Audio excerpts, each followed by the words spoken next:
चलिए यूट्यूब वाले कमांडोज को हमें दिखाइए। सबसे पहले यूट्यूब वाले जितने भी हमारे स्टूडेंट्स जुड़ रहे हैं उनको होली की शुभकामना।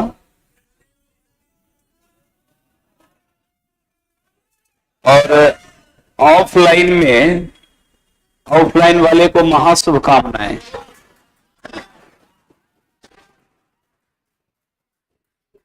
कि अभी देखेंगे, चलिए ऑनलाइन वाले यूट्यूब वाले जो भी हमारे स्टूडेंट्स जुड़े हैं, होली भी खेलिए, एंजॉय कीजिए और हमारे साथ जुड़े रहिए ताकि हम आपको बेहतर से बेहतर आज भी आपको हम पढ़ा सकें। लगातार चल रहा है। चलिए शुरू करेंगे। 200 तक तो हम पढ़ा दिए थे ना। चलिए 201 से हम ध्यान रखेंगे, शुरू करेंगे। एक अनुमान ध्यान रखिएगा, कहता है कि जनगणना, देखिए जब भी जनगणना आपको पढ़ाया जाएगा तो 2011 का ही डाटा मिलेगा, क्योंकि 2011 के बाद 2021 में होना था जो नहीं हुआ। तो जनगणना 2011 के अनुसार भारत की कुल आबादी कितनी थी? तो 1 अरब 21 करोड़। 1 अरब कितना भाई? तो 1 अरब 21 करोड़ क्या है? तो 1 अरब 21 करोड़ 2011 जनगणना के अनुसार। और जैसे ही ध्यान रखेंगे कि न्यू डाटा आएगा तो आपको बता दिए जाएंगे कि कितनी आबादी है। लेकिन एक अनुमानित डाटा है कि अब भारत की आबादी लगभग 1 अरब 40 करोड़ के बीच में है। 1 अरब कितना?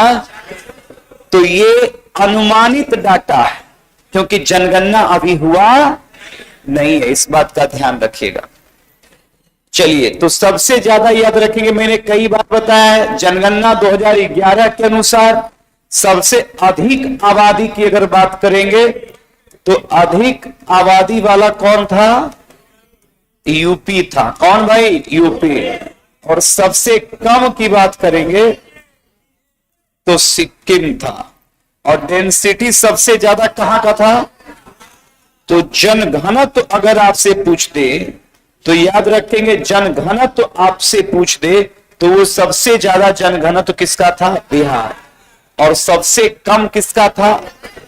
अरुणाचल का। किसका? तो सबसे कम जनघनत्व की बात करेंगे ना भाई तो अरुणाचल का था। किसका था? अरुणाचल प्रदेश। सबसे कम डेंसिटी 17 व्यक्ति प्रति वर्ग किलोमीटर कहां निवास करता है? अरुणाचल में। कहां पे? अरुणाचल में। याद रखिएगा। नेक्स्ट कहता है, टोटल क्वेश्चन कितना है इसमें? ठीक है, बढ़िया।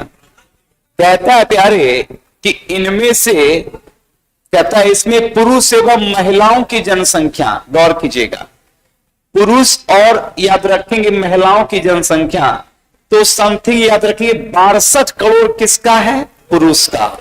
तो पुरुष का लगभग कितना? 62 करोड़। और महिला कितनी है? 58 करोड़। महिला कितनी है? 58 करोड़। और पुरुष कितना? 62 करोड़। तो पुरुष की आबादी 2011 जनगणना के अनुसार, ध्यान समझिएगा, 2011 जनगणना के अनुसार 62 करोड़ पुरुष की आबादी थी और 58 करोड़ ध्यान रखेंगे महिला की आबादी थी। सबसे ज्यादा लिंगानुपात की बात करेंगे तो सबसे अधिक लिंगानुपात वाला राज्य प्यारे कौन था? केरल था। कौन था? तो सबसे अधिक याद रखेंगे, अधिक लिंगानुपात की बात करेंगे तो उसमें हमारा याद रखेंगे केरल था। और सबसे कम लिंगानुपात की बात करेंगे तो सबसे कम याद रखेंगे लिंगानुपात वाला राज्य कौन था प्यारे? तो वो याद रखेंगे हरियाणा था। कौन था? हरियाणा। याद रखेगा। तो सबसे कम लिंगानुपात वाला कौन? हरियाणा। कौन? और सबसे ज्यादा कौन था? केरल। कौन? तो सबसे अधिक लिंगानुपात वाला कौन है? केरल। प्रति 1000 पुरुषों में महिलाओं की संख्या सबसे ज्यादा कहां है? केरल। और सबसे कम कहां है? बिहार, सॉरी, सबसे कम कहां है? हरियाणा। सबसे कम कहां है? जबकि डेंसिटी अगर आपसे पूछ लेगा, जनसंख्या घनत्व तो आपसे पूछ लेगा, तो वो आपका क्या हो जाएगा? बिहार। कौन? कन्फर्म ना? चलिए नेक्स्ट सवाल की ओर चलेंगे, ध्यान देंगे। नेक्स्ट सवाल की ओर प्यारे ध्यान देंगे। चलिए, कहता है कि देश में सर्वाधिक जनसंख्या वाला राज्य कौन है? उत्तर प्रदेश। कौन प्यारे? तो सबसे अधिक या सर्वाधिक जनसंख्या वाला कौन है? उत्तर प्रदेश। जबकि याद रखिएगा, सबसे कम कौन सा? सबसे कम आबादी की बात करेंगे तो सबसे कम आबादी वाला राज्य प्यारे याद रखना है सिक्किम। कौन है? सिक्किम। याद रखिएगा, सबसे कम आबादी वाला राज्य कौन है? सिक्किम। और सबसे ध्यान रखेंगे, अधिक आबादी की अगर बात करेंगे तो वह है उत्तर प्रदेश। कौन है? उत्तर प्रदेश। कौन है? जबकि बिहार में अगर आपसे पूछ लेगा, एकदम VVI है, बिहार में सबसे अधिक जनसंख्या वाला जिला अगर आपसे पूछ ले प्यारे, तो जिला कौन हो जाएगा? पटना। कौन? पटना। और सबसे कम याद रखिएगा, सबसे कम बिहार में जनसंख्या वाला जिला कौन है प्यारे? शेखपुरा। कौन सा? शेखपुरा। तो सबसे कम आबादी वाला डिस्ट्रिक्ट कौन? शेखपुरा। कौन? सबसे कम आबादी वाला जिला बिहार में जनसंख्या में कौन है? शेखपुरा। और सबसे अधिक कौन है? पटना। कौन? जबकि क्षेत्रफल में प्यारे गौर करना, क्षेत्रफल में सबसे बड़ा बिहार का जिला पश्चिमी चंपारण। कौन? तो सबसे याद रखिए, क्षेत्रफल में सबसे बड़ा जिला कौन है?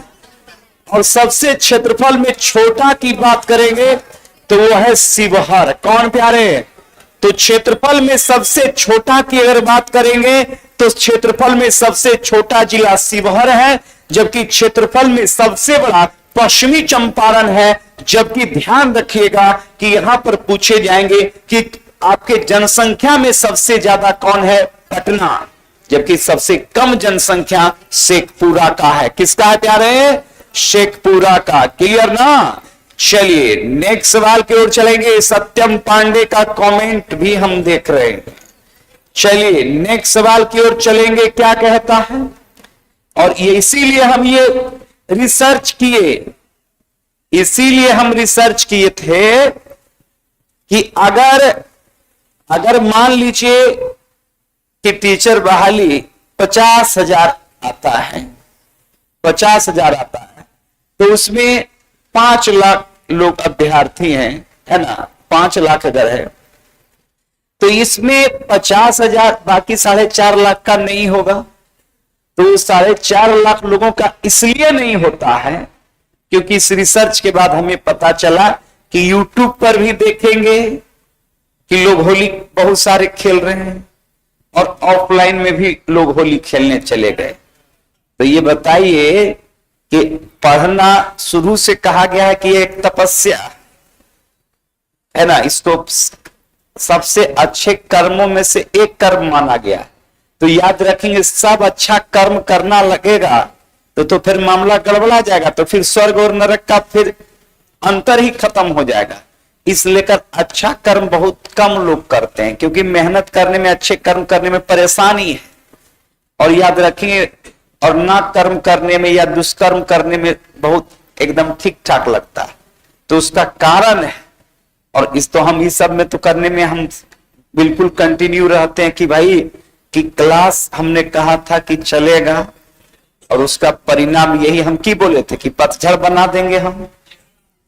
आज होली है और होली में देख रहे हैं ना, फिर भी हमको इस बात का खुशी है कि पटना के सारे संस्थान लगभग क्लोज है और फिर भी लड़के पढ़ रहा है, तो बढ़िया है। चलो एक होली ना मने, 2 होली ना मने लाइफ का, बाकी जितना बचे उतना सब बेहतर हो। और एक होली आपका अगर नहीं मना तो 3 जनरेशन का होली बेहतर मनेगा। आपका भी मनेगा, आपके पुत्र का मनेगा, और बच जाइएगा तो पोतों को मनवा दीजिएगा कुछ दिन तक, है कि नहीं है? तो क्यों ना कम से कम 100 होली आपके फैमिली का बेहतर हो, कम से कम 2 जनरेशन तो बेहतर होगा, आप और आपका बच्चा और आपका फैमिली, आपका रिलेटिव। तो यह स्पष्ट है कि एक होली ना ही हो। जैसे बहुत लोग उपमा देते हैं कि होली में थोड़ा सा नहीं होगा तो क्या होगा, अरे बहुत कुछ हो सकता है ना। चलिए, तो ध्यान रखिएगा। अब यहां पर सवाल है, ध्यान देखिए, अभी मैंने बताया था कि कहता है कि देश में सबसे कम आबादी वाला राज्य कौन प्यारे? सिक्किम। कौन? सिक्किम। कौन? लेकिन सिक्किम से बहुत सारे सवाल आते हैं प्यारे। सिक्किम में 2 दर्रा है, नाथुला दर्रा। कौन दर्रा? नाथुला के अलावे जेलेपला। कौन सा? तो नाथुला और जेलेपला दर्रा। ऑनलाइन वाले हमारे यूट्यूब स्टूडेंट्स कमेंट करेंगे कि नाथुला और जेलेपला कहां है? सिक्किम में। कहां पे? कौन दर्रा? नाथुला और जेलेपला।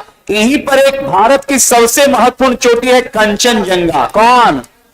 तो बताइए, कंचनजंगा जो चोटी है वो भी कहां है? सिक्किम में। नाथुला जेलेपला दर्रा कहां है? सिक्किम में। इसके अलावा ध्यान रखिएगा कि सिक्किम की अगर बात करेंगे तो सिक्किम पहला राज्य बना है जो रासायनिक खाद को पूरी तरह से प्रतिबंधित कर दिया है। तो भारत में कौन सा ऐसा राज्य है जो रासायनिक खाद को पूर्णतः प्रतिबंधित किया है? सिक्किम। यहां जो भी चलता है वो जैविक खाद। कौन खाद प्यारे? जैविक खाद। कमेंट कर देंगे फटाफट, जैविक याद रखेंगे। खाद का प्रयोग सिक्किम में होता है, रासायनिक खाद याद रखेंगे यहां पर प्रतिबंधित है। जबकि ध्यान रखिएगा, सिक्किम की अगर बात करेंगे, सिक्किम 3 देशों से अंतरराष्ट्रीय सीमा बनाता है। कितने देशों से? ये भी सवाल पूछे गए हैं बीपीएससी टीचर में कि सिक्किम की अंतरराष्ट्रीय सीमा कितने देशों से? 3, जिसमें प्यारे पहला है चीन। कौन? चीन के अलावे नेपाल। कौन? नेपाल। और नेपाल के अलावे भूटान। तो आप ही से मैं पूछ रहा हूं कि चीन की अंतरराष्ट्रीय सीमा से एक बार सारे यूट्यूब कमांडोज बताएंगे कि सिक्किम की अंतरराष्ट्रीय सीमा कितने देशों से लगती है? 3, जिसमें चीन, नेपाल और भूटान। चीन, नेपाल और भूटान। जबकि याद रखेंगे नाथुला और जेलेपला दर्रा का संबंध कहां से है प्यारे? सिक्किम से। जबकि भारत का सबसे कम आबादी वाला याद रखेंगे राज्य भी कौन है? सिक्किम। सिक्किम की बात करेंगे प्यारे तो सिक्किम भारत में 1975 में ये राज्य का इसे दर्जा मिला, मतलब राज्य के रूप में सिक्किम बना 1975 में। कब बना? तो सिक्किम नए राज्य के रूप में कब बना? 1975। कब बना? 1975 में। कौन? सिक्किम। जबकि नाथुला और जेलेपला दर्रा कहां है? सिक्किम। सिक्किम की अंतरराष्ट्रीय सीमा कितने देशों से? और यहीं पर है एक चोटी कंचनजंगा। कौन? कंधर ना। चलिए नेक्स्ट सवाल की ओर चलेंगे प्यारे। नेक्स्ट सवाल क्या कहता है, ध्यान देंगे और यह स्पष्ट रूप से चलेंगे सवाल की ओर। कहता है केंद्र शासित प्रदेश में सर्वाधिक आबादी वाला केंद्र शासित प्रदेश कौन है प्यारे? दिल्ली। कौन? टोटल केंद्र शासित प्रदेश हैं 8। कितने प्यारे? 8। 8 याद रखेंगे यूनियन टेरिटरी है केंद्र शासित प्रदेश। यूनियन टेरिटरी का मतलब होता है केंद्र शासित प्रदेश। केंद्र शासित प्रदेश टोटल कितने हैं? 8। आइए सबको वेरीफाई करेंगे। केंद्र शासित प्रदेश में सबसे पहला प्यारे याद रखना लद्दाख। कौन सा? लद्दाख के बाद याद रखना प्यारे जम्मू कश्मीर। कौन? जम्मू कश्मीर के ऊपर प्यारे याद रखिए नीचे आएंगे तो पौंडीचेरी। कौन सा? पौंडीचेरी। कौन चेरी? लेकिन पौंडीचेरी से पहले हम आपको बताएंगे चंडीगढ़। कौन सा? चंडीगढ़ के बाद प्यारे नई दिल्ली। कौन सा? नई दिल्ली के अलावे प्यारे दादर, आपका दमन दीव। कौन सा? दमन दीव की बात करेंगे प्यारे। दमन दीव के बाद आपका है पौंडीचेरी। कौन सा? पौंडीचेरी याद रखिएगा, आराम से समझिए। पौंडीचेरी के बाद है आपका अंडमान निकोबार। कौन सा? अंडमान याद रखेंगे, निकोबार। अंडमान निकोबार। और अंडमान निकोबार के प्यारे याद रखना लक्षद्वीप। कौन सा? लक्षद्वीप। तो टोटल केंद्र शासित प्रदेश कितने हैं? कितने? 8। पहला कौन? लद्दाख, दूसरा जम्मू कश्मीर, तीसरा चंडीगढ़, चौथा नई दिल्ली, पांचवा दमन, छठा पौंडीचेरी, सातवां अंडमान और आठवां कौन? लक्षद्वीप। सदा ध्यान रखिएगा, अगर आपसे पूछ दे कि अभी पूछा है कि कौन सा केंद्र शासित प्रदेश सर्वाधिक आबादी वाला है, आंसर मैंने दिल्ली बताया, बिल्कुल सही है। सबसे अधिक जनसंख्या याद रखेंगे कौन है? दिल्ली। लेकिन अगर पूछ दे कि बताइए कि क्षेत्रफल के दृष्टि से प्यारे सबसे बड़ा केंद्र शासित प्रदेश कौन है? लद्दाख। कौन? लद्दाख केंद्र शासित प्रदेश के रूप में याद रखेंगे 2019 में बना। कब बना? जबकि याद रखेंगे क्षेत्रफल के दृष्टि से दूसरा सबसे महत्वपूर्ण केंद्र शासित प्रदेश जम्मू कश्मीर है। जम्मू कश्मीर भी प्यारे 2019 में केंद्र शासित प्रदेश के रूप में बना। तो केंद्र शासित प्रदेश जम्मू कश्मीर और लद्दाख की बात करेंगे, कब बना? 2019। एक बार सारे कमांडोज यूट्यूब वाले कमेंट करेंगे कि केंद्र शासित प्रदेश लद्दाख और जम्मू कश्मीर कब बना? 2019। कब बना? जबकि याद रखेंगे अगर आपसे पूछ दे कि क्षेत्रफल में सबसे बड़ा केंद्र शासित प्रदेश अब कौन है, जबकि जनसंख्या में प्यारे कौन? नई दिल्ली। कौन?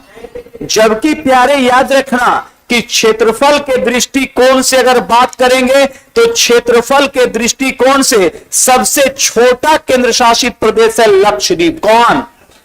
अरब सागर में स्थित लक्षद्वीप एक प्रवाल द्वीप का उदाहरण है। लक्षद्वीप भारतीय भूभाग से अलग अरब सागर में स्थित, जिसकी राजधानी कावरती है। कहां है? कावरती। किसकी राजधानी? लक्षद्वीप। किसका प्यारे? जबकि क्षेत्रफल के अलावे जनसंख्या की भी अगर बात करेंगे तो जनसंख्या भी सबसे कम किसका है? तो याद रखेंगे लक्षद्वीप का। किसका? तो लक्षद्वीप जनसंख्या में भी कम है और याद रखेंगे क्षेत्रफल में भी कम है। तो क्षेत्रफल और जनसंख्या दोनों में सबसे कम कौन है? लक्षद्वीप। जैसे हम कहते हैं ना कि बताइए, अभी मैंने बताया था कि राज्य की सबसे कम जनसंख्या वाला राज्य कौन है? सिक्किम। और सबसे अधिक जनसंख्या वाला राज्य कौन है? यूपी, उत्तर प्रदेश है। जबकि सबसे ज्यादा डेंसिटी जनसंख्या घनत्व कहां का था? बिहार का। तो ये तो मैं राज्य में कह रहा हूं। और सबसे कम डेंसिटी या जनसंख्या घनत्व है अरुणाचल का। किसका? लेकिन यहां राज्य नहीं प्यारे, यहां यूनियन टेरिटरी या केंद्र शासित प्रदेश हम पढ़ा रहे हैं। तो केंद्र शासित प्रदेश में क्षेत्रफल के दृष्टि से सबसे बड़ा केंद्र शासित प्रदेश कौन है प्यारे? लद्दाख। कौन? जबकि सबसे याद रखेंगे क्षेत्रफल में सबसे कम कौन है? लक्षद्वीप। और जनसंख्या में भी कौन है? लक्षद्वीप। लेकिन जनसंख्या सबसे ज्यादा किसका है? नई दिल्ली का। किसका? और टोटल केंद्र शासित प्रदेश कितने हैं? 8। कितने? तो टोटल केंद्र शासित प्रदेश कितने हैं प्यारे? 8। कितने? कितने? 8। क्लियर ना? चलिए फटाफट कमेंट करते जाएंगे, इनकाउंटर बराबर चलते रहेगा, है ना। चलिए नेक्स्ट सवाल की ओर चलेंगे। और नेक्स्ट सवाल क्या कहता है, ध्यान दीजिएगा। चलिए कहता है कि केंद्र शासित प्रदेश में सबसे कम प्यारे आ ही गया, केंद्र शासित प्रदेश सबसे कम आबादी वाला कौन? लक्षद्वीप। कौन? लक्षद्वीप। कौन प्यारे? लक्षद्वीप। याद रखेंगे। चलिए राहुल राघव कह रहे हैं कि होली भी खेल रहे हैं, वीडियो भी आपका देख रहे हैं। एकदम होली खेलिए, कोई दिक्कत नहीं है, लेकिन थोड़ा सा होली बच के खेलना है ना। चलिए लेकिन हम तो भाई इनकाउंटर करेंगे ही, क्योंकि हम तो वही हिसाब से जिस प्रकार से हमारी सेना काम कर रहा है उसी का थोड़ा सा हम अनुकरण कर रहे हैं। बहुत ज्यादा अनुकरण नहीं कर रहे हैं। सेना तो बहुत समझिए देश के लिए सबसे, अगर कोई सर्वोच्च पद अगर हमको देने के लिए कहे तो वो सेना का है, क्योंकि जब हम लोग होली दिवाली मना रहे हैं तब वो बॉर्डर पे खड़ा है, तो उसी का थोड़ा सा हम अनुकरण किए। इसलिए कर आप हर एक वीडियो में हमारा दिखेगा कि हम इनकाउंटर वाली बात बोलते हैं, है ना, ताकि प्रेरणा मिलता है, जज्बा जुनून और जोश मिलता है हमारे सेना से। बाकी कोई भी याद रखिए सरकारी कर्मचारी वो दृढ़ संकल्प के साथ मेहनत नहीं करता है जैसे हमारी सेना कर रही है। तो उसी का अनुकरण हम करके हम अपने शिक्षा क्षेत्र में भी उसी तरह का जुनून पैदा कर रहे हैं कि जिस तरीके से हमारी सेना और हमारी सैनिक करता है ना। जुनून पैदा अगर हो गया तो नौकरी लेना बहुत बड़ी बात नहीं है। और ऐसे यहाँ हजारों एग्जाम्पल हैं, बशर्ते टीचर गाइडलाइन करे, जुनून पैदा करे और स्टूडेंट्स के अंदर पढ़ने का वो इच्छा केवल जागृत कर दे तो रिजल्ट स्टूडेंट लेता है, टीचर सिर्फ एक गाइडलाइनर होता है। क्योंकि हम बार बार कहते हैं कि यहां कोई भी स्टूडेंट्स ध्यान रखेंगे नर्सरी 1 to 5 का नहीं है या अंडर 10 का स्टूडेंट नहीं है जिसको बहुत मेहनत करना पड़ेगा, डांटना पड़ेगा। यहां सेल्फ जितने भी लोग हैं स्टूडेंट्स जो कंपटीशन के लिए आते हैं या यूट्यूब के माध्यम से, एप्लीकेशन के माध्यम से या ऑफलाइन के माध्यम से पढ़ते हैं, वो सारे स्टूडेंट्स देश के, समझिए कि देश के भविष्य हैं और अपने आप के भी भविष्य हैं। क्योंकि अगर वो बेहतर नहीं करेंगे तो उनका भविष्य फिर अंधकारमय होगा। तो कौन चाहता कि किसी का भविष्य जो है अंधकारमय रहे? इस लेकर उनको मेहनत सिर्फ क्या है, गाइड कर दीजिए, मोटिवेट कीजिए कैसे पढ़ना है, क्या पढ़ना है। मैं दावे के साथ कह सकता हूं कि लड़का उसी में उसका रिजल्ट होता है। क्योंकि सब यहां पर सबका कुछ ना कुछ पढ़ा हुआ है।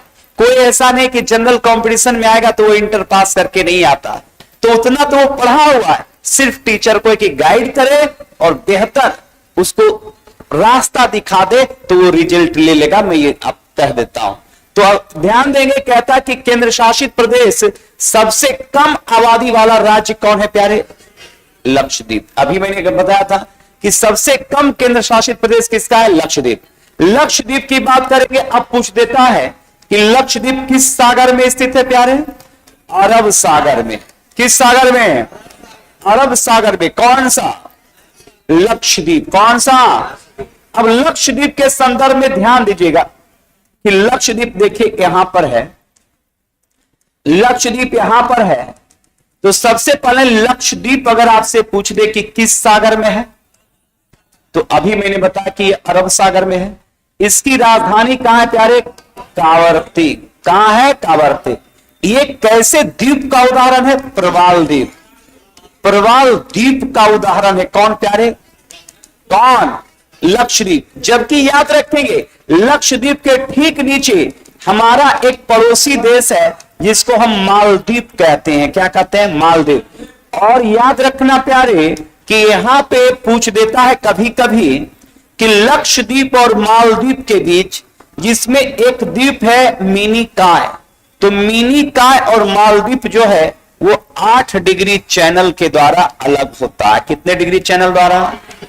तो 8 डिग्री चैनल के द्वारा, 8 डिग्री चैनल के द्वारा याद रखेंगे मिनी काय मालदीव से अलग होता है। मिनी काय किससे? लेकिन फंसाने के लिए आपसे पूछ देगा कि लक्षद्वीप और मालदीव कितना डिग्री, तो भी 8 डिग्री। भारत और मालदीव भी कितना डिग्री? 8 डिग्री। लेकिन स्पष्ट रूप से मैं कहता हूं कि लक्षद्वीप का ही एक द्वीप है जिसका नाम है मिनी काय। क्या नाम है? और मिनी काय प्यारे यहीं पर गौर करना कि एक द्वीप है, ये सबसे महत्वपूर्ण द्वीप है। मिनी काय नाम सुने होंगे कभी, आप सेट बनाते होंगे तो। मिनी काय और मालदीव कितना डिग्री चैनल द्वारा? 8 डिग्री। कितना डिग्री? तो 8 डिग्री चैनल द्वारा मिनी काय और कौन? मिनी काय और मिनी काय और कितने डिग्री? कितने डिग्री? कितने डिग्री? तो 8 डिग्री चैनल द्वारा मिनी काय और कौन? मिनी काय और मिनी काय और कितना डिग्री? कितना डिग्री? कितना डिग्री? कंफर्म ना? लक्षद्वीप पूछ दे कि कैसे द्वीप का उदाहरण है? प्रवाल। कैसे द्वीप? तो प्रवाल द्वीप का उदाहरण कौन प्यारे? कौन? तो लक्षद्वीप कैसे द्वीप का उदाहरण? प्रवाल की बात करेंगे। ये प्रवाल होता क्या है? दुनिया का सबसे बड़ा प्रवाल याद रखना कि ग्रेट बैरियर है। कौन? तो ग्रेट बैरियर रीफ की बात करेंगे प्यारे, जो ऑस्ट्रेलिया के पास है। किसके पास है? तो ऑस्ट्रेलिया के पास दुनिया का सबसे बड़ा प्रवाल भित्ति है। तो लक्षद्वीप भी प्रवाल भित्ति का ही उदाहरण है। यहां पर याद रखेंगे कोरल जो समुद्र के एक जैविक जीव हैं, वो कोरल बड़े पैमाने पर जब मृत होता है तो उसी के अवशेष आइलैंड का रूप धारण करता है, जिसे प्रवाल द्वीप कहते हैं। तो लक्षद्वीप भी प्रवाल द्वीप का उदाहरण। ध्यान रखिएगा, अरब सागर में स्थित केरल के समीप ध्यान रखिएगा, जो भारत का सबसे छोटा क्षेत्रफल के दृष्टिकोण से और सबसे कम जनसंख्या के दृष्टिकोण से केंद्र शासित प्रदेश कौन है? लक्षद्वीप, जो मालदीव से 8 डिग्री चैनल के द्वारा अलग होता है। लक्षद्वीप की राजधानी कावरती है। कहां है प्यारे? किसकी राजधानी? लक्षद्वीप। क्लियर? चलिए यूट्यूब वाले हमारे कमांडो सेशन कैसा लग रहा है, समझ आ रहा है कि नहीं आ रहा है? तो यस कमेंट करेंगे एक बार। चलिए नेक्स्ट सवाल की ओर चलेंगे। नेक्स्ट सवाल की ओर टेंशन नहीं लेना है तुम लोग को, तुम लोग का खेला हो गया। तुम लोग को एकदम जब अब तुम समझ सकता है ना कि हम कितना तक जा सकते हैं। हाँ समझ रहा है ना कि अब हम कितना तक जा सकते हैं। ये ध्यान रखिएगा, खाली लड़का दृढ़ संकल्प होना। हम पढ़ाते नहीं हैं, हमारा सिर्फ मकसद है कि बेहतर गाइडलाइन करके रिजल्ट देना। बात समझ गए ना? हाँ, बेहतर हम गाइड कर देंगे और मैं वही पढ़ाऊंगा जिसकी प्रबल संभावनाएं होंगी, है ना। और मैं कंटिन्यू जब क्लास करवाऊंगा, अभ्यास करवाऊंगा, तो क्वेश्चन कहां जाएगा? क्वेश्चन बनेगा नहीं, क्वेश्चन लिमिट है, इस बात ध्यान रखिएगा। चलिए नेक्स्ट सवाल की ओर चलेंगे। कहता है भारत में विश्व की कितनी प्रतिशत जनसंख्या निवास करती है प्यारे? बताओ, भारत में विश्व की कितनी प्रतिशत जनसंख्या निवास करती है प्यारे? 17.5%। कितना प्रतिशत? तो विश्व की कुल आबादी का, विश्व के कुल आबादी का कितना प्रतिशत? 17.5%। कितना प्रतिशत? जबकि प्यारे याद रखेंगे विश्व के कुल क्षेत्रफल का, विश्व के कुल क्षेत्रफल का भारत के पास जमीन कितना है? 2.4%। 2 कितना? जबकि विश्व के कुल जनसंख्या का कितना प्रतिशत? 17.5%। कितना प्रतिशत? तो विश्व में जितनी जनसंख्या या आबादी है उसका कितना प्रतिशत भारत में? 17.5। कितना? जबकि याद रखेंगे विश्व के कुल क्षेत्रफल का, जमीन का, भारत के पास जमीन कितना है? 2.4। 2.4। तो विश्व के कुल क्षेत्रफल का जमीन कितना है प्यारे? 2.4। 2.4। जबकि ध्यान रखेंगे विश्व के कुल आबादी का कितना है? 17.5। कितना प्रतिशत? 17.5%। याद रखिएगा। नेक्स्ट सवाल की ओर चलेंगे मेरे प्यारा। क्या कहता है? ध्यान देंगे। कहता है प्यारे कि सर्वोच्च जनसंख्या वाले प्रथम एवं द्वितीय देश कौन है? तो सबको पता है प्यारे। कौन? चीन और भारत। चीन और, तो दुनिया के 2 याद रखेंगे अधिक आबादी वाले, याद रखेंगे कौन कौन है? चीन और इसके बाद है प्यारे अमेरिका। कौन? अमेरिका। कौन? अमेरिका के बाद चौथा देश है इंडोनेशिया। कौन सा? इंडोनेशिया। चौथा देश कौन है प्यारे? इंडोनेशिया। चौथा कौन है? तो पहला कौन? चीन। चीन के बाद भारत के बाद अमेरिका के बाद, तो ये दुनिया के 4 महत्वपूर्ण याद रखेंगे आबादी वाले देश। जबकि क्षेत्रफल के दृष्टि से दुनिया का सबसे बड़ा देश कौन है? रूस। रूस के बाद कौन है? कनाडा। कौन? तो प्यारे क्षेत्रफल में बड़ा याद रखेंगे करीब 5-7 देश में। रूस के बाद कौन है? कनाडा। कनाडा के बाद चीन। चीन के बाद अमेरिका। चीन के बाद अमेरिका। अमेरिका के बाद ब्राजील। ब्राजील के बाद प्यारे ऑस्ट्रेलिया। कौन? ऑस्ट्रेलिया। कौन? ऑस्ट्रेलिया। और ऑस्ट्रेलिया के बाद कौन है? भारत। ऑस्ट्रेलिया के बाद कौन है? तो टोटल याद रखेंगे देश दुनिया में 7 बड़े देशों में भारत भी अपना है। पहले नंबर पर कौन? रूस। दूसरे पे कनाडा। तीसरा चीन। चौथा अमेरिका। 5वां ब्राजील। 6वां ऑस्ट्रेलिया। और 7वां बड़ा देश कौन है? भारत। 7वां कौन? तो दुनिया के 7 बड़े देशों में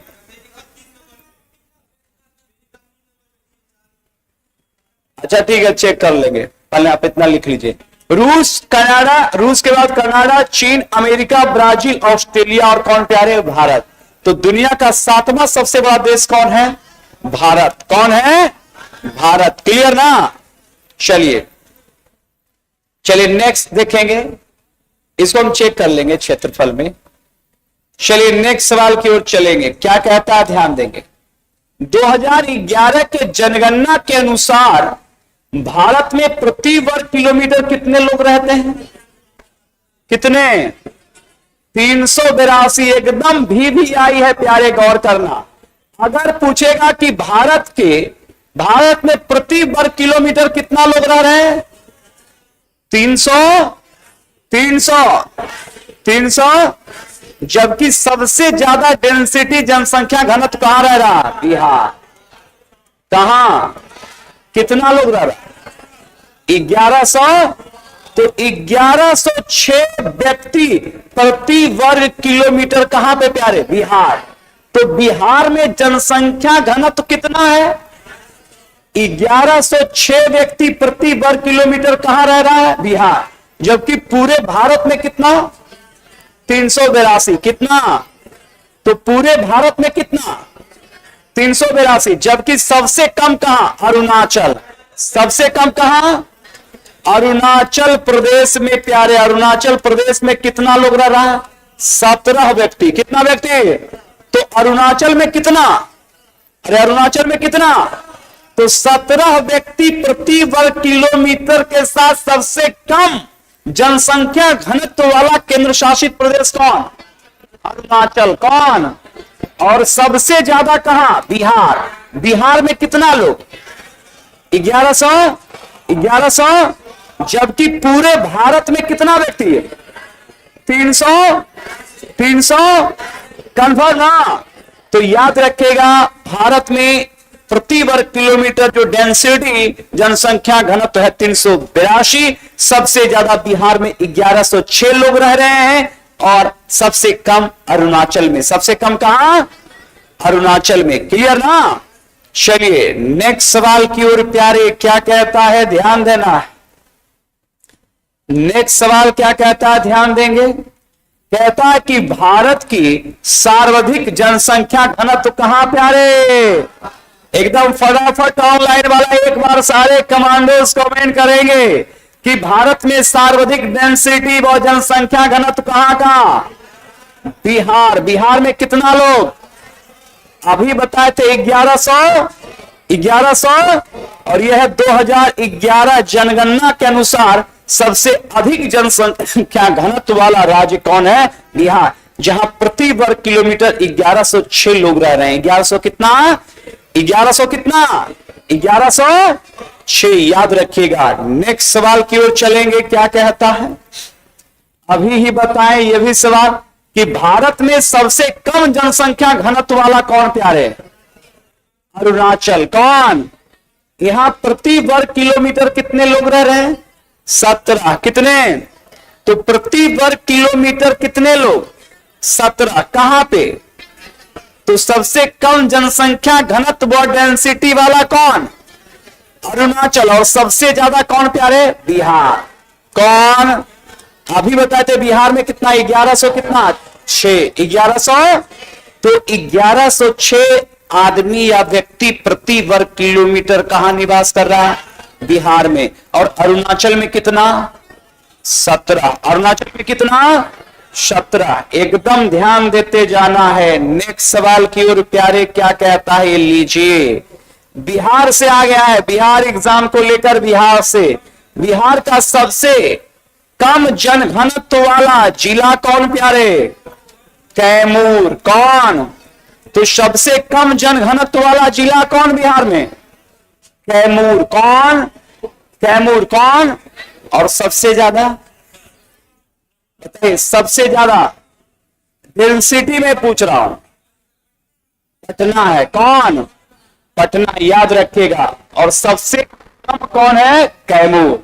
याद रखिएगा। कैमूर के बाद हम चलेंगे, क्या कहता है ध्यान देना है यहां पे। कहता है कि भारत में सर्वाधिक घनी आबादी कहां बसती है प्यारे? गंगा के मध्यवर्ती भाग में। गंगा के किस भाग में? और इसको मैं वेरीफाई कर रहा हूं कि मध्यवर्ती भाग में क्यों बस रहा है। गौर कीजिएगा, सबको पता है कि गंगा का मैदान, कौन मैदान प्यारे? गंगा। गंगा के मैदान में 3 राज्य सबसे महत्वपूर्ण आते हैं। एक तो यूपी, यूपी के बाद बिहार, और बिहार के बाद पश्चिम बंगाल। कौन बंगाल? बताओ भाई। पश्चिम। गंगा के मैदान में डेंसिटी, जनसंख्या क्यों ज्यादा बसती है? क्योंकि नॉर्मलाइज, ध्यान रखेंगे कि जब भी मानव सभ्यता का विकास हुआ तो नदी के किनारे हुआ। कहां किनारे हुआ? नदी। क्योंकि नदी के किनारे सबसे महत्वपूर्ण किसी भी जनसंख्या के विकास, डेवलपमेंट के लिए, कि जनसंख्या वहां ज्यादा डेवलप करेगा, ज्यादा एडेप्ट करेगा, तो शुरू में नदी घाटी में सबसे ज्यादा लोग इसलिए बसे क्योंकि हमने कई बार आपको बताया है कि नदियों के जो मैदान में सबसे उपयुक्त मिट्टी मिलती है प्यारे, जलोढ़ मिट्टी। कौन मिट्टी? और मैंने कई बार बताया कि जलोढ़ मिट्टी जो है काफी उपजाऊ होती है। जलोढ़ मिट्टी क्या होती है? उपजाऊ, जिसमें बड़े पैमाने पर धान, क्या चीज? धान। धान के अलावा गेहूं और मक्का, जो किसी भी आबादी के लिए, किसी भी आबादी के भरण पोषण के लिए अनाज की कमी यहां नहीं होगी, क्योंकि दुनिया की सबसे उपजाऊ मिट्टी होती है जलोढ़ मिट्टी। जलोढ़ मिट्टी के निर्माण में सदैव भाग, मैंने कहा था कि नदी ही लेता है। तो प्यारे बताओ कि भारत की सबसे बड़ी नदी कौन है? गंगा। और उसकी सहायक नदी में विशेष उपयुक्त मिट्टी है जलोढ़ मिट्टी, जिसमें खूब अनाज, धान, गेहूं और मक्का की खेती होती है। इस लेकर सबसे अधिक आबादी वाला, याद रखेंगे, राज्य यूपी है, जिसकी आबादी लगभग 24 से 25 करोड़ वर्तमान समय में है। उसके बाद 13 से 14 करोड़ के साथ बिहार भी है। याद रखिए, बंगाल की भी आबादी काफी ज्यादा है। तो इसका मुख्य कारण है प्यारे, याद रखेंगे, कि मैदानी इलाकों होना। और हमने कई बार बताया है कि सबसे ज्यादा गेहूं का उत्पादन यूपी करता है और सबसे ज्यादा चावल का उत्पादन पश्चिम बंगाल करता है। बिहार भी चावल, गेहूं और दलहन और मक्का का उत्पादक राज्य है। तो मैं स्पष्ट कह देना चाहता हूं कि सवाल पूछे गए थे कि भारत में सर्वाधिक घनी आबादी कहां बसेगी प्यारे? गंगा के मैदान में, क्योंकि गंगा सबसे ज्यादा यूपी, बिहार और बंगाल में बहती है। इस लेकर गंगा के मैदान में दुनिया की सबसे उपजाऊ मिट्टी जलोढ़ मिट्टी मिलती है, और इसमें धान, गेहूं, मक्का की खेती होती है। इस लेकर किसी भी जनसंख्या के भरण पोषण के लिए अनाज का, याद रखिए, प्रचुर मात्रा में उत्पादन होगा तो वहां जनसंख्या निवास करेगी। इस लेकर शुरू से ही ध्यान रखेंगे, जनसंख्या का बसाव रहा इस मैदान में, और वर्तमान समय में भी जनसंख्या का बसाव इसी है क्षेत्र में है। और भारत की अगर बात करेंगे तो भारत तो एक कृषि प्रधान देश भी है, और यहाँ के उद्योग धंधे की भी बात करेंगे तो वो कृषि पर ही आधारित हैं। वो चीनी उद्योग हो, जूट हो, कपास हो, ये सारे उद्योग, याद रखेंगे, कृषि पर आधारित हैं। तो भारत की 70% आबादी कृषि पर निवास करती है, और यहाँ के उद्योग धंधे में भी कृषि का बहुत बड़ा योगदान है। इस लेकर स्पष्ट रूप से गंगा के मध्यवर्ती मैदान में प्यारे ध्यान रखेंगे कि घनी आबादी बसने के ये प्रमुख कारण हैं। तो आंसर आप लोग समझ गए होंगे कि गंगा के मध्यवर्ती भाग, याद रखेंगे, सर्वाधिक घनी आबादी क्यों निवास करती है? क्योंकि यहाँ क्या है? सबसे अधिक उपजाऊ मिट्टी है। सबसे अधिक उपजाऊ मिट्टी है प्यारे, ये ध्यान रखिएगा। नेक्स्ट सवाल की ओर चलेंगे प्यारे। क्या कहता है? ध्यान देना है।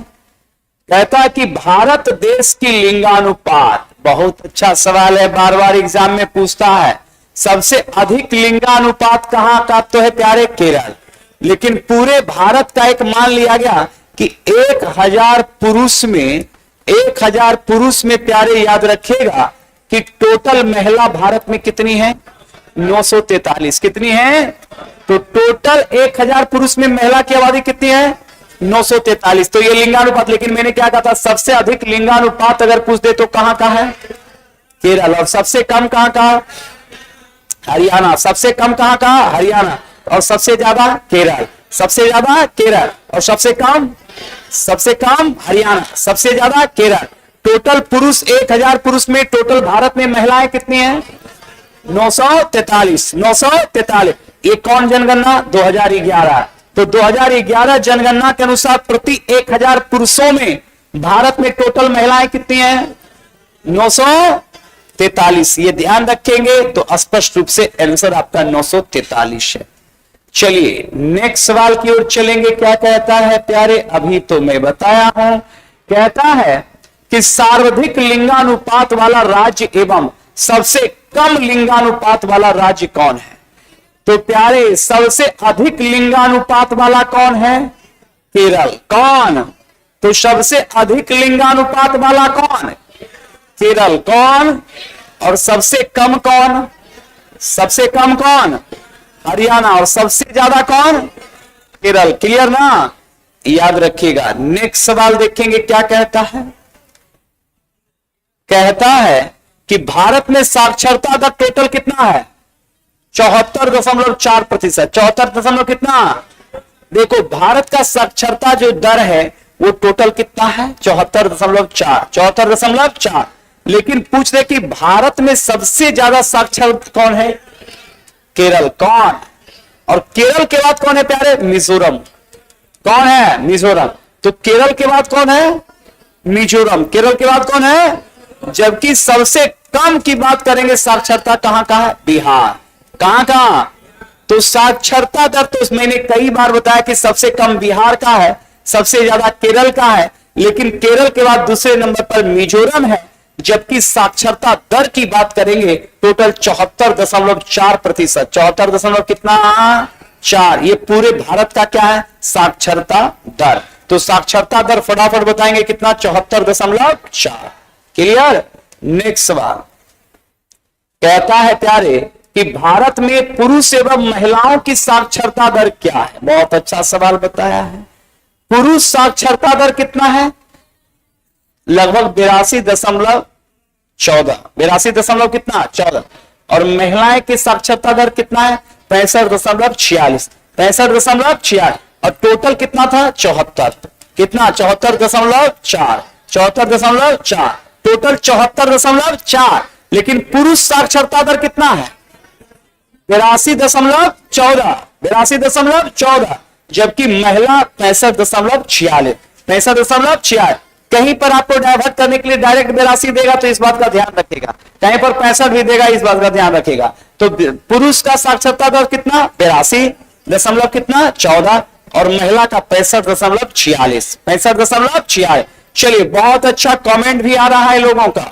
नेक्स्ट सवाल की ओर चलेंगे प्यारे। क्या कहता है? ध्यान देंगे नेक्स्ट सवाल की ओर प्यारे। क्या कहता है मेरे कमांडोज? ध्यान देना। बिहार में साक्षरता दर कितना है प्यारे? 64%। एक बार सारे यूट्यूब पे स्टूडेंट्स बताएंगे कि बिहार भारत में सबसे कम साक्षरता दर वाला राज्य है। तो बिहार का साक्षरता जो दर है वो कितना प्रतिशत है? 64%। कितना प्रतिशत? 64%। कितना प्रतिशत? किसका प्यारे? बिहार।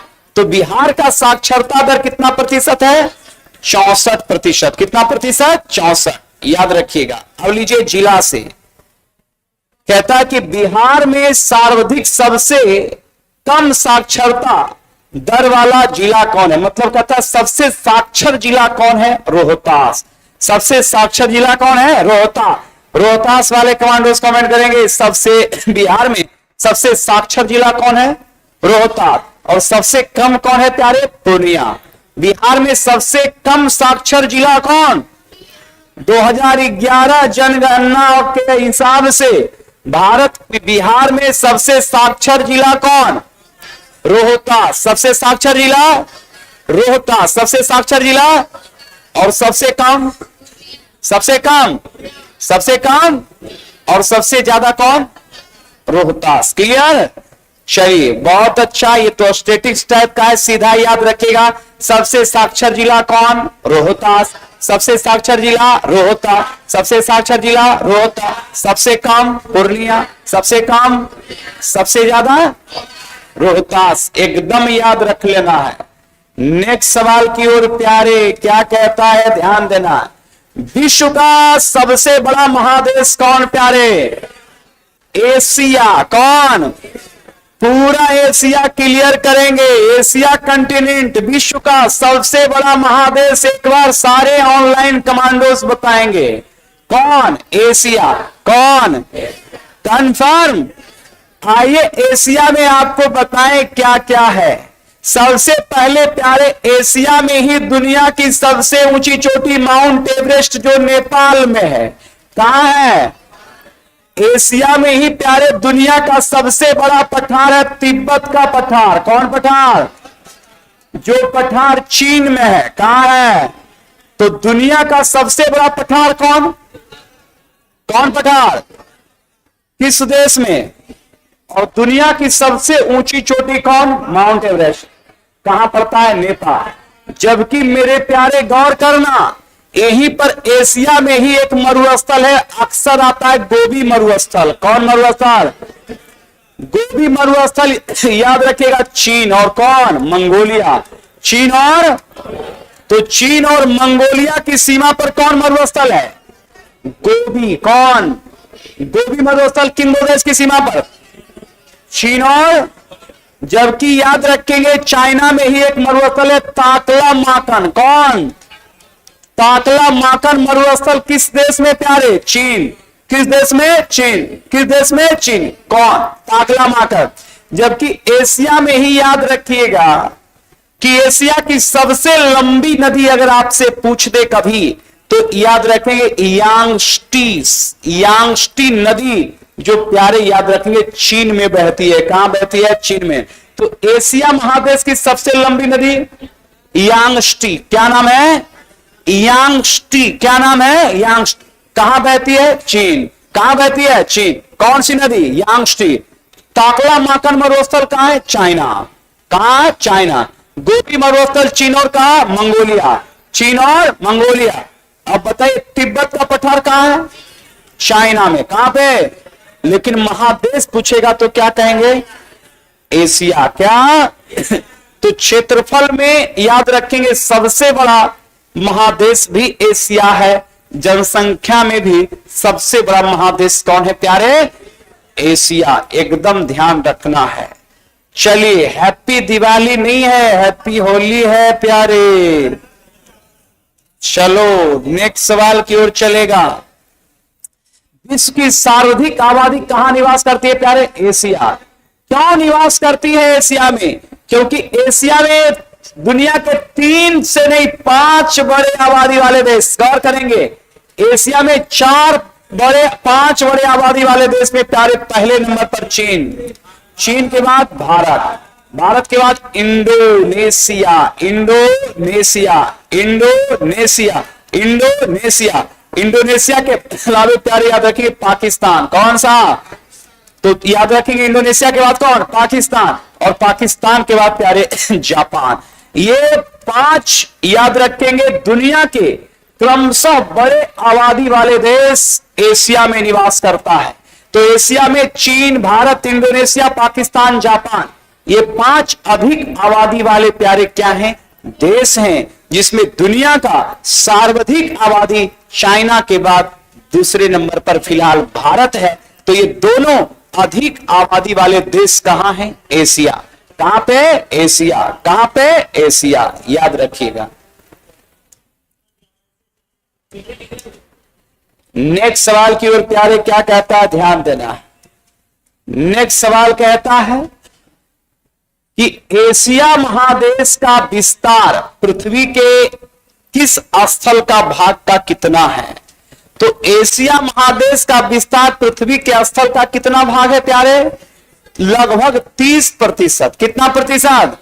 तो विश्व में जितना भी देश है, विश्व में जितना भी देश है, उस देश का लगभग 30% क्षेत्रफल किस महादेश में है? किस महादेश में? किस महादेश में? एशिया। एशिया की सबसे लंबी नदी मैंने बताया था यांगस्टी। कौन? यांगस्टी किस देश में बहती है? चीन में। कहां पे? कहां पे? चीन में। याद रखिएगा। नेक्स्ट सवाल की ओर चलेंगे। क्या कहता है प्यार? ध्यान दीजिएगा यहां पे कहता है प्यारे कि विश्व की कितनी आबादी एशिया महादेश में रहती है प्यारे? कितनी? 60%। कितनी प्रतिशत? 60। इसका मूल कारण आप समझिएगा, इसका मूल कारण है, ध्यान रखेंगे, गंगा ब्रह्मपुत्रा सिंधु का मैदान, यांगस्टी और हांगहो का मैदान। आराम से समझिएगा कि क्यों निवास करती है। सबसे पहले प्यारे याद रखेंगे, यांगस्टी नदी जो एशिया की सबसे लंबी नदी है, जो चीन में बहती है, और यहीं पर एक नदी है हांगहो। हांगहो भी चीन का शोक, ये भी याद रखेंगे, यहीं पर बहती है। उसके बाद है प्यारे गंगा, और याद रखना ब्रह्मपुत्रा का मैदान। गंगा और ब्रह्मपुत्रा का मैदान ना प्यारे, ध्यान रखेंगे, लगभग 2 देशों में है, भारत और बांग्लादेश, जो एक आबादी वाला देश भी है। इसके बाद याद रखेंगे तीसरा जो मैदानी एरिया है मेकांग। मेकांग नदी, जिसे दक्षिण पूर्व एशिया का गंगा कहा जाता है, मेकांग नदी की बात करेंगे, जिसमें थाईलैंड, कंबोडिया, वियतनाम, लाओस जैसे देश में एक विशाल मैदानी क्षेत्र बनाता है, जो याद रखेंगे अनाज उत्पादन के दृष्टिकोण से काफी महत्व है, और जहां भी अनाज का उत्पादन होगा उस क्षेत्र में जनसंख्या डेंसिटी ज्यादा मिलेगा। इसके अलावा ध्यान रखेगा, एक है इरावादी का मैदान। इरावादी का मैदान प्यारे, इरावादी का मैदान है म्यांमार में। कहां पर है? म्यांमार। कौन सा इरावादी? तो इरावादी का मैदान कहां है? कहां पे? और याद रखेंगे, एक है आपका सिंधु का मैदान। सिंधु का मैदानी एरिया सबको पता है कि पड़ोसी देश पाकिस्तान में है। पड़ोसी देश कहां पर है? पाकिस्तान। इस लेकर यांगस्टी जो एशिया की सबसे लंबी नदी है, जो चाइना में बहती है, हांगहो नदी चीन का शोक है। इसके अलावा गंगा ब्रह्मपुत्रा का विशाल मैदान भारत बांग्लादेश में है। मेकांग का मैदान ये दक्षिण पूर्व एशियाई देश में है। इस लेकर ये सारे मैदानी इलाकों में अनाज का उत्पादन बड़े पैमाने पर होता है। इस लेकर विश्व की एक बड़ी आबादी चीन, Bharat, Pakistan, Indonesia, Thailand, Japan में निवास करती है, और पूरे दुनिया का 60% आबादी एशिया में इसलिए निवास करती है क्योंकि एशिया का ये एरिया मैदानी के साथ साथ यहाँ की जलवायु मानसूनी वो आदर्श है, जो चावल और अनाज उत्पादन के लिए सर्वोत्तम है। इस लेकर एशिया में 60% आबादी निवास करती है। जबकि आप बात करेंगे, आप अफ्रीका की बात करेंगे, तो अफ्रीका में आबादी इसलिए कम है क्योंकि एक तो याद रखेंगे वहां का एरिया उपजाऊ भी कम है, दूसरा याद रखें खनिज के भंडार होने के बाद वहां के लोग, ह्यूमन डेवलपमेंट भी कम है। तो बहुत बड़ा कारण बनता है ये सब कि एक तो याद रखेंगे मैदानी इलाकों का कम होना, दूसरी बात कि मानव डेवलपमेंट का कम होना, ये सब भी याद रखें जनसंख्या घनत्व का बहुत बड़ा मायने रखता है। तो स्पष्ट रूप से याद रखेगा कि एशिया की बात करेंगे तो यहां कितना प्रतिशत प्यारे? 60। कितना प्रतिशत? 60 याद रखिएगा। और नेक्स्ट सवाल की ओर चलेंगे। नेक्स्ट सवाल क्या कहता है, ध्यान दीजिएगा। कहता है कि एशिया को अफ्रीका महादेश से अलग करता है कौन प्यारे? फटाफट बताओ। कहता है एशिया को अफ्रीका से अलग कौन करता है? कौन करता है बताइए? तो ये करता है लाल सागर और स्वेज नहर। लाल सागर और कौन? लाल सागर और कौन प्यारे? स्वेज नहर। लाल सागर और कौन? स्वेज नहर। लाल सागर और कौन? स्वेज नहर। लाल सागर और कौन? स्वेज नहर। लाल सागर और स्वेज नहर। किसको किसको? एशिया को एकदम ध्यान देना है कि एशिया अफ्रीका किस सागर द्वारा? लाल सागर और स्वेज नहर। कौन नहर? मैंने कई बार बताया था कि स्वेज नहर का राष्ट्रीयकरण 1854 में हुआ। स्वेज नहर बनकर तैयार हुआ 1869 में। 1869। कौन नहर? स्वेज नहर। स्वेज नहर किस देश में है प्यारे? मिस्र में। किस देश में है? मिस्र में। लेकिन स्वेज नहर से सवाल पूछता है कि सुएज नहर जोड़ता किसको किसको है, तो भूमध्य सागर को। किस सागर को? भूमध्य सागर को प्यारे लाल सागर से। भूमध्य सागर को, तो भूमध्य सागर को लाल सागर से जोड़ता है कौन नहर?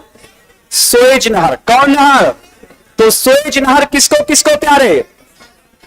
भूमध्य सागर को, भूमध्य सागर को। सुएज नहर किस देश में है? मिस्र में। सुएज नहर का राष्ट्रीयकरण कब हुआ? 1854। बनकर तैयार हुआ 1869। और पूछेगा कि दुनिया का सबसे बड़ा नहर भी कौन है? तो सुएज नहर है, जो Asia Europe America, Asia Europe America Africa को जोड़ता है। ये ध्यान रखिएगा। जबकि लाल सागर की बात करेंगे प्यारे, तो ये एशिया और अफ्रीका के बीच में, एशिया और किसके बीच में है? अफ्रीका। जैसे कई बार आपसे पूछ देगा प्यारे, जैसे गौर कीजिएगा, एक नहर है पनामा। कौन सा? पनामा नहर, नाम सुने ना? कौन नहर? पनामा नहर प्यारे गौर करना, उत्तरी अमेरिका को किससे अलग करता है प्यारे? दक्षिण अमेरिका। उत्तरी अमेरिका और दक्षिण अमेरिका को क्या करेगा? अलग करेगा। जबकि ये प्रशांत महासागर को प्यारे याद रखना कि ये अटलांटिक महासागर से क्या करेगा प्यारे? जोड़ेगा। तो प्रशांत को अटलांटिक से कौन जोड़ेगा? पनामा नहर। कौन नहर? पनामा। कौन? पनामा। कौन? पनामा। जबकि अमेरिका, उत्तरी अमेरिका को दक्षिण अमेरिका से क्या करेगा? अलग करेगा। उत्तरी अमेरिका को किससे? तो उत्तरी अमेरिका को दक्षिण अमेरिका से अलग कौन करेगा? पनामा। प्रशांत को किससे जोड़ेगा? अटलांटिक से। कौन नहर? पनामा। जबकि प्यारे पनामा के अलावा सबसे महत्वपूर्ण नहर है, उस नहर का नाम है कील नहर। कौन नहर? कील नहर की बात करेंगे प्यारे, ये जर्मनी में है। कहां है? जर्मनी में। कौन नहर? कील नहर। कौन नहर? अब प्रश्न आ गया कि कील नहर कहां है? जर्मनी। कील नहर कहां है? मेरे प्यारे ये जो है ना, ये बाल्टिक सागर को, किस सागर को? बाल्टिक सागर को ना, ये याद रखेंगे उत्तरी सागर से। बाल्टिक सागर को किससे? तो बाल्टिक सागर को उत्तरी सागर से जोड़ता है कौन नहर? कील नहर। कौन नहर? तो कील नहर किसको किसको? बाल्टिक सागर को उत्तरी सागर से। बाल्टिक सागर को कौन नहर? कील नहर कहां है? जर्मनी। कहां है? दुनिया का सबसे बड़ा नहर अभी बताए कौन है? सुएज। कौन? सुएज किस देश में? मिस्र में। कहां पे? सुएज का राष्ट्रीयकरण कब हुआ? 1854। 1800 बनकर तैयार 1800। और सुएज नहर जोड़ता है किसको किसको प्यारे? भूमध्य सागर को लाल सागर। भूमध्य सागर को कौन सा नहर? सुएज नहर। कौन सा नहर? कन्फर्म ना? बिल्कुल। हमारे YouTube पर जितने स्टूडेंट्स हैं वो भी एकदम लिख लिख के जवाब दे रहा है। इसका मतलब कि ये लोग भी समझ रहे हैं, है ना? तो कोई बात नहीं है, आपके लिए एकदम इनकाउंटर जारी रहेगा। लेकिन आजकल एकदम इनकाउंटर जो है वो गोली का नहीं, होली का इनकाउंटर है ना? रंग के साथ साथ आपका क्लास का भी हम इनकाउंटर जारी रखेंगे, है ना? चलिए नेक्स्ट सवाल की ओर प्यारे। क्या कहता है? ध्यान देना। कहता है कि एशिया को यूरोप से प्रधानता कौन अलग करता है प्यारे?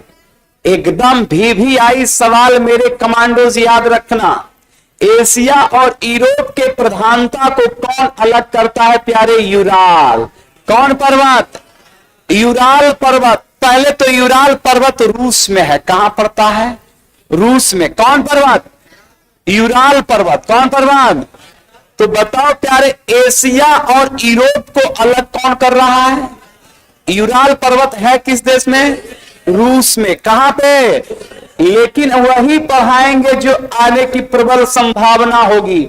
जैसे प्यारे पूछ लेता है आपसे कभी कभी कि दुनिया की सबसे लंबी पर्वतमाला कौन है? एंडीज।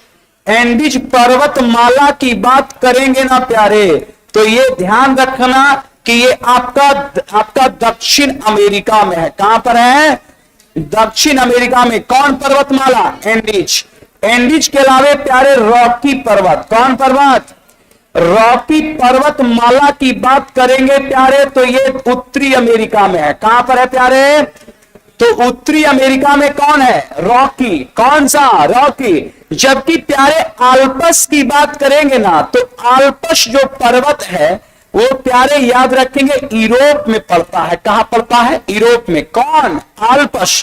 कौन? आल्पस। जबकि आल्पस के अलावे प्यारे पूछ देगा आपसे एटलस। एटलस पूछ देगा।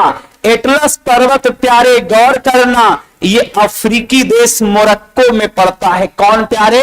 तो एटलस। कौन सा? एटलस। कौन सा? तो एटलस पर्वतमाला कहां है? अफ्रीका में। एटलस कहां है? अफ्रीका में। आल्पस कहां है? यूरोप। चलिए रॉकी कहां है? उत्तरी अमेरिका। एंडीज कहां है? दक्षिण अमेरिका। एंडीज कहां पे? एंडीज कहां? दक्षिण अमेरिका। एंडीज कहां प्यारे? दक्षिण अमेरिका में। कौन पर्वत? एंडीज। कौन सा?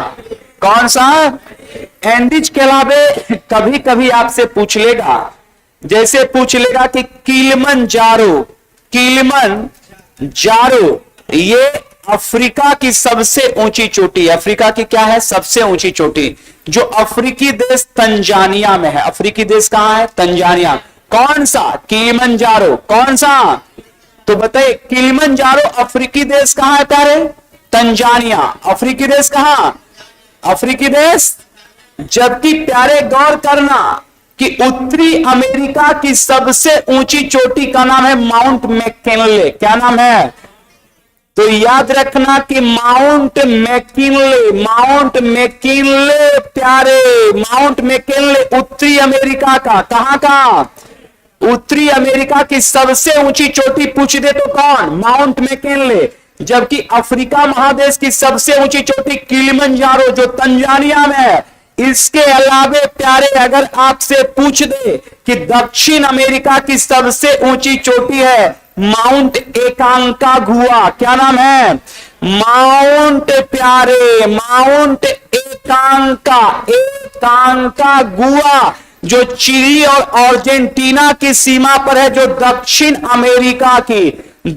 अमेरिका की सबसे ऊंची चोटी पूछ दे मेरे कमांडो, तो दक्षिण अमेरिका की सबसे ऊंची चोटी एकांकागुआ है, जो चिली और अर्जेंटीना की सीमा पर याद रखेंगे ये एंडीज पर्वतमाला में स्थित है। जबकि माउंट मैकिनले की बात करेंगे अमेरिका के अलास्का में स्थित माउंट मैकिनले उत्तरी अमेरिका की सबसे ऊंची चोटी है। जबकि अफ्रीका कंटिनेंट या अफ्रीका महादेश की सबसे ऊंची चोटी किलिमंजारो जो तंजानिया में है। लेकिन मेरे प्यारे पूछ देगा एशिया महादेश, तो बुड़बको जानता है कि एशिया की सबसे ऊंची चोटी माउंट एवरेस्ट में, जो याद रखेंगे कहां है प्यारे? नेपाल। कहां पे? नेपाल। कौन सा? एशिया की सबसे ऊंची चोटी माउंट एवरेस्ट। अफ्रीका की सबसे ऊंची चोटी किलिमंजारो। चलिए उत्तरी अमेरिका की सबसे ऊंची चोटी माउंट मैकिनले। दक्षिण अमेरिका कौन? माउंट एकांकागुआ। कौन? लेकिन पूछ देगा प्यारे यूरोप की सबसे ऊंची चोटी, तो यूरोप की चोटी का नाम है प्यारे याद रखना एल्ब्रूस। क्या नाम है? एल्ब्रूस यूरोप की सबसे ऊंची चोटी है। तो एल्ब्रूस कहां की चोटी है प्यारे? यूरोप की। तो एल्ब्रूस कहां की चोटी है? यूरोप। तो यूरोप महादेश की सबसे ऊंची चोटी का नाम क्या है? एल्ब्रूस। क्लियर ना? चलिए दुनिया की सबसे लंबी पर्वतमाला एंडीज। दक्षिण अमेरिका, उत्तरी अमेरिका में कौन? रॉकी। यूरोप में महत्वपूर्ण पर्वत कौन? आल्पस। अफ्रीका में कौन? एटलस। तो एटलस कहां? अफ्रीका। और आल्पस कहां? यूरोप। दुनिया की लंबी पर्वतमाला एंडीज। कहां? दक्षिण अमेरिका। और रॉकी कहां? उत्तरी अमेरिका। रॉकी कहां प्यारे? रॉकी कहां प्यारे? उत्तरी अमेरिका में। कौन? रॉकी। कौन प्यारे? रॉकी। एकदम ध्यान देना है। नेक्स्ट सवाल की ओर प्यारे, और आवश्यक सूचना,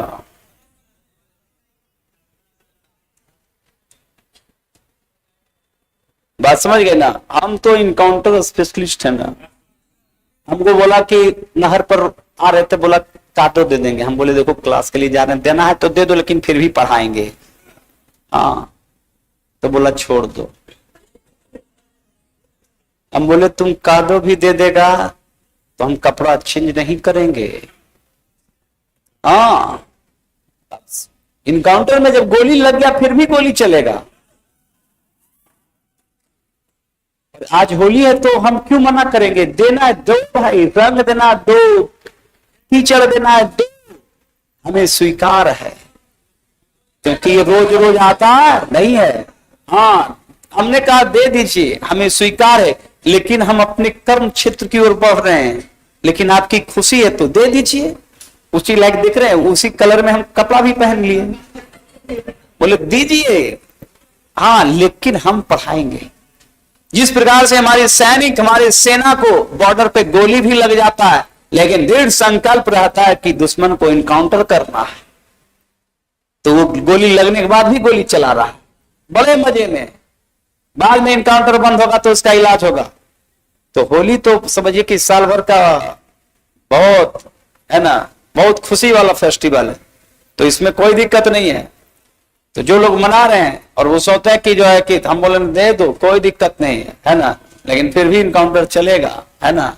चलो प्यारे ध्यान देना, आगे कह रहा है, ध्यान देंगे यहां पे कि एशिया महादेश की प्राकृतिक बनावट याद रखेंगे कैसी है प्यारे, विविधतापूर्ण। विविधतापूर्ण का मतलब समझते हैं ना, यहाँ विभिन्न विभिन्न प्रकार की क्या है, जलवायु है।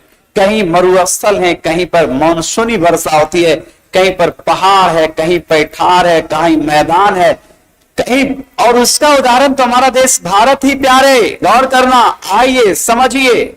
हमारा देश भारत ही विविधताओं का, एशिया में स्थित हमारा भारत ही एक विविधताओं वाला देश है प्यारे।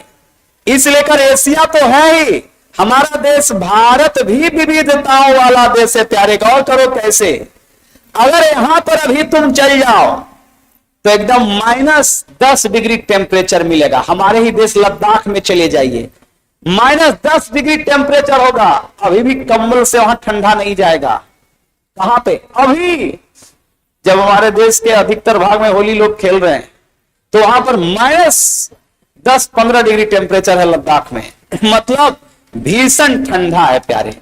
आ जाओ यूपी और बिहार, यूपी और बिहार प्यारे, यहां तो एकदम अभी के बाद 4 महीना उमस के गर्मी आएगा, एकदम गर्म हवा, लू चलेगा, लोग एकदम ठंडा ठंडा पानी, कोको कोला, आइसक्रीम और पेप्सी पिएगा, है ना।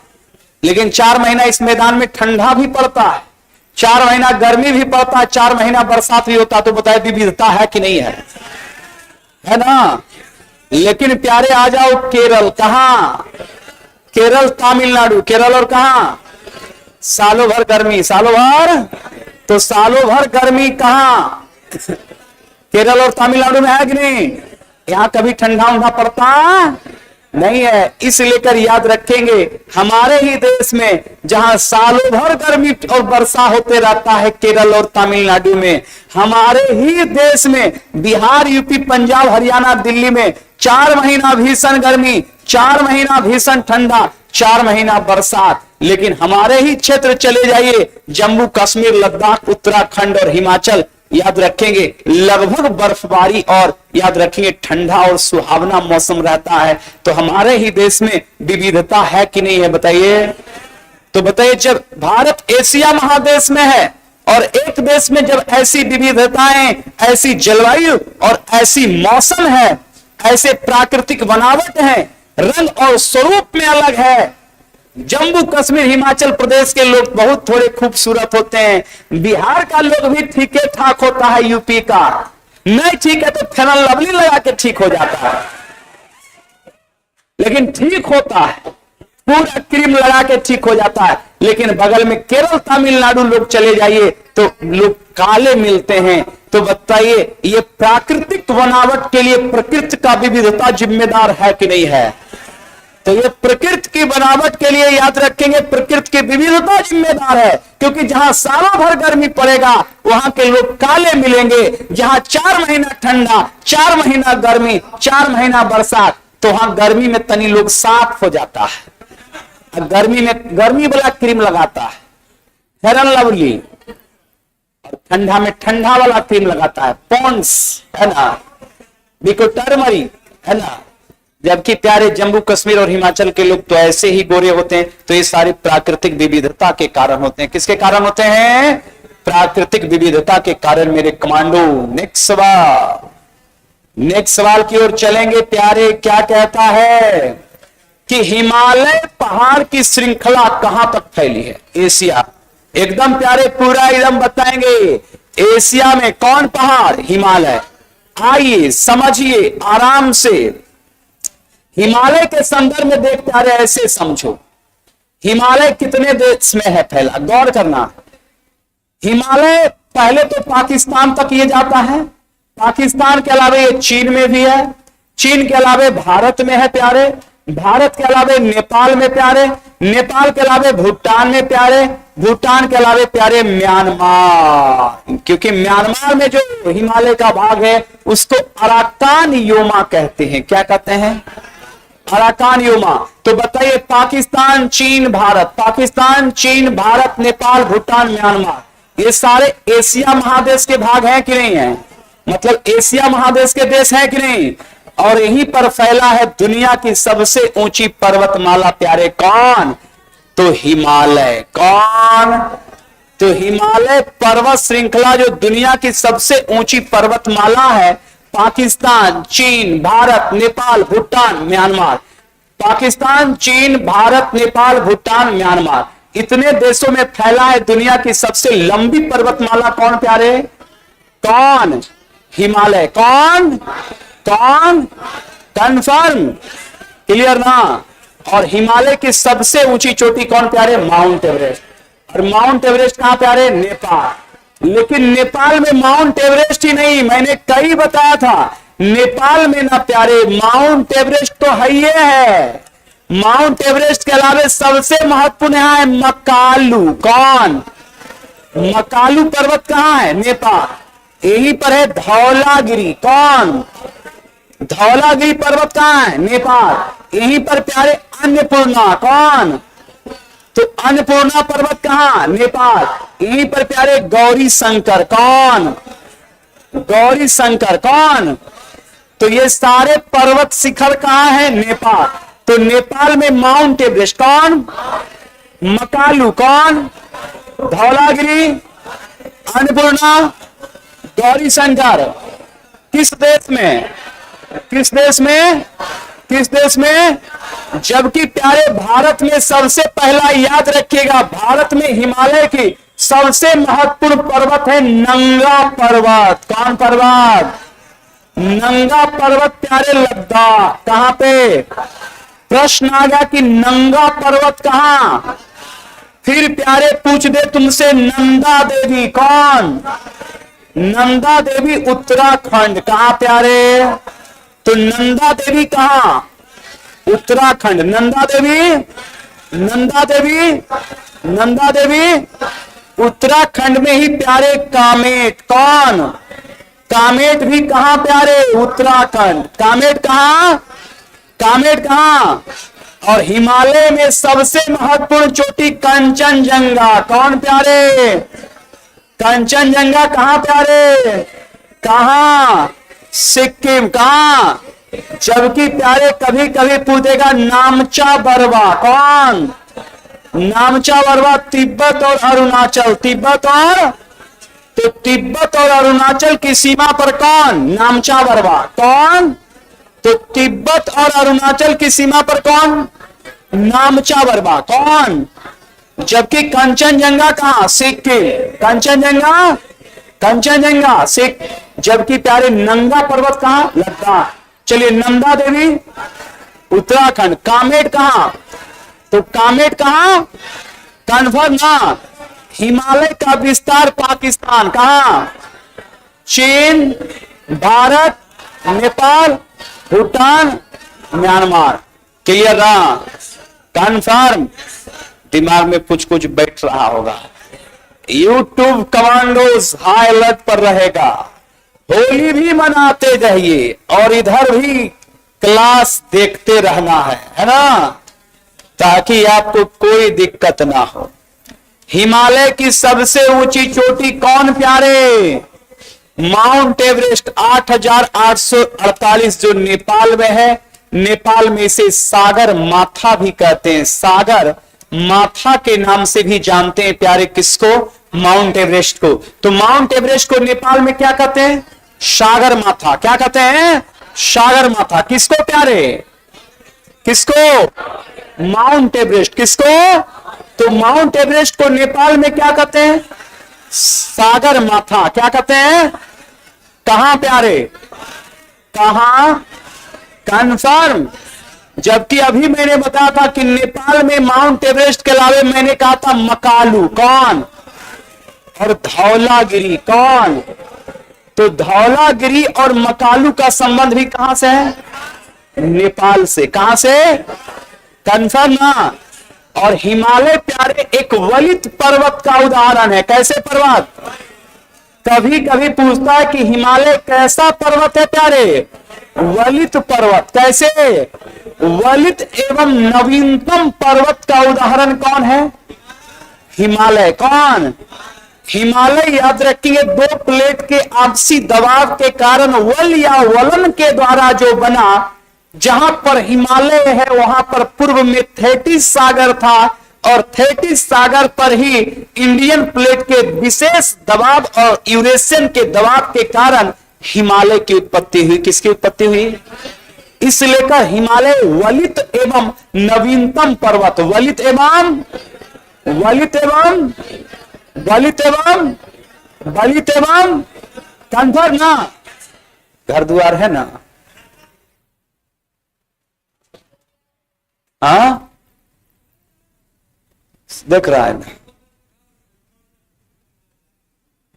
एकदम इनकाउंटर कर देंगे।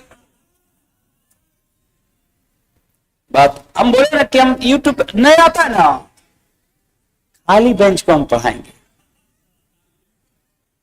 यूट्यूब पर है ना, यूट्यूब पर भी देखो अभी 650 स्टूडेंट जुड़ा हुआ है ना। तो ऑटोमेटिक है कि हम हमारी प्रतिज्ञा है, एकदम प्रतिज्ञा, तो हम प्रतिज्ञा का पालन कर रहे हैं।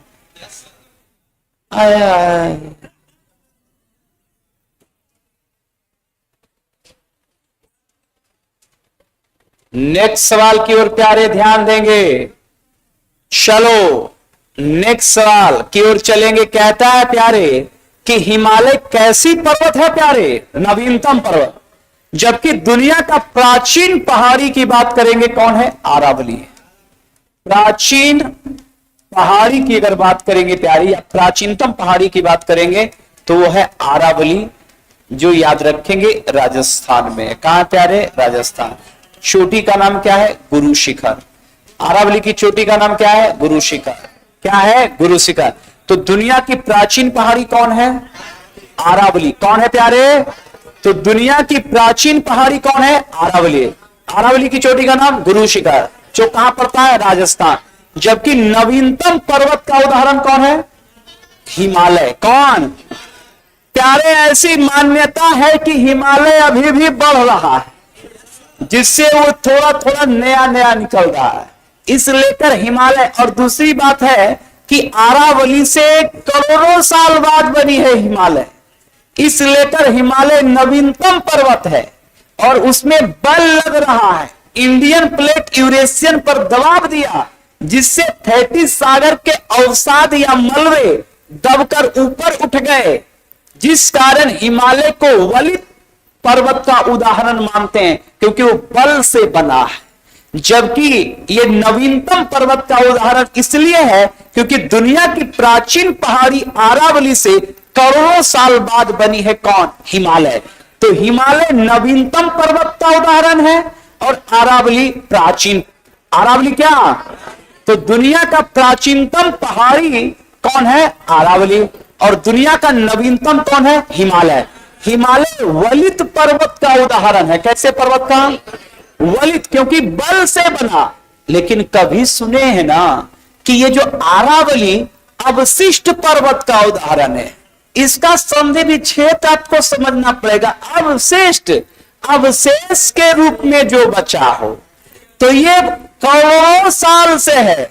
और इस पर प्यारे प्रकृति का एक्सटर्नल फोर्स, प्रकृति का बाह्य हवा, पानी, प्रकाश निरंतर इसको, जैसे आज नया घर आप बनाते हैं और 50 साल के बाद वो पुराना होकर धीरे धीरे धीरे धीरे वो क्या होता है, गिरने लगता है।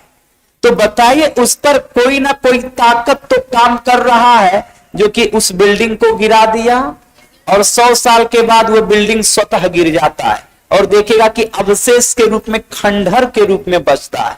लेकिन जिस समय वो मकान बना था और नया था, उस समय वो बहुत ऊंचा था, लेकिन 100 साल के बाद वो अवशेष के रूप में बचा है।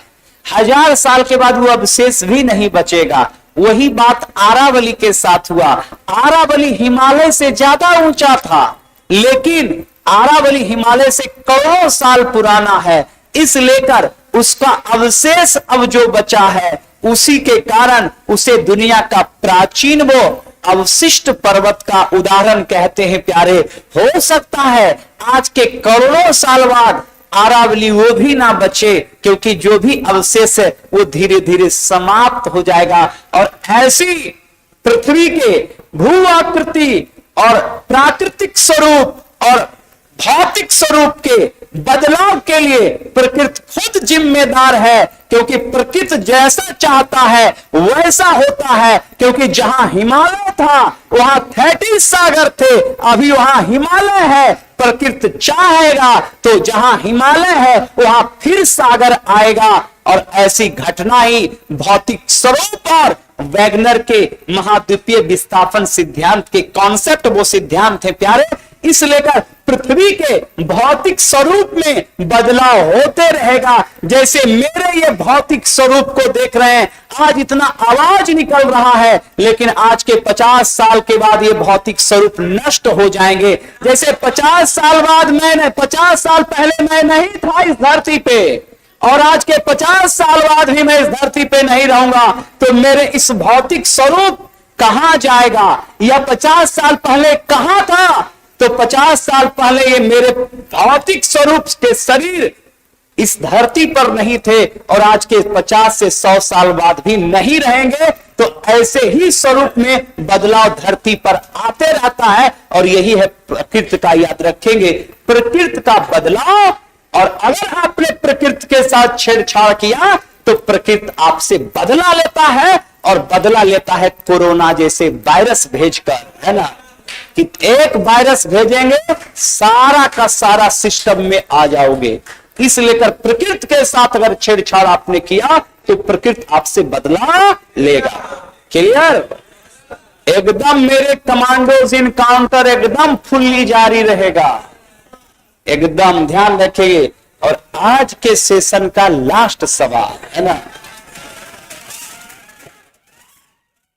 कहता है प्यारे ध्यान रखिएगा कि संसार की छत किसे कहते हैं? तिब्बत पठार, क्योंकि ये दुनिया की सबसे बड़ी पठार है। दुनिया की सबसे, याद रखना प्यारे, सबसे बड़ी याद रखेंगे पठार है प्यारे, तिब्बत का पठार, जो चाइना में पड़ता है। कहां पड़ता है? चाइना।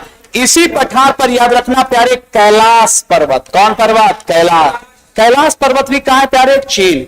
और इसी कैलाश पर्वत के पास मान सरोवर। कौन सरोवर प्यारे? मान सरोवर झील भी, जो याद रखना प्यारे तिब्बत में है। और इसी मान सरोवर झील से प्यारे दो नदी निकलती है, सिंधु और ब्रह्मपुत्रा। सिंधु और ब्रह्मपुत्रा की बात करेंगे प्यारे, तो सिंधु और ब्रह्मपुत्रा की बात करेंगे प्यारे, तो ये सिंधु और ब्रह्मपुत्रा की उत्पत्ति मानसरोवर झील तिब्बत से होती है। वहीं पर कैलाश पर्वत है जो तिब्बत में पड़ता है, जबकि दुनिया की सबसे बड़ी पठार तिब्बत का पठार। कौन पठार? तो दुनिया का सबसे बड़ा पठार कौन प्यारे? तिब्बत का पठार। क्लियर ना? याद रखिएगा। तो आज का सेशन मेरे यूट्यूब कमांडोज, और ध्यान रखेंगे यही सेशन फिर मैं कल लेकर आऊंगा यूट्यूब पे भी और लगातार आप लोग बने रहें ताकि आपको बेहतर से बेहतर हम आपको कंटेंट देते रहें। तो लगातार बने रहेंगे, मिलते हैं कल इनकाउंटर के लिए, तब तक के लिए अनुमति। चलिए, जय हिंद।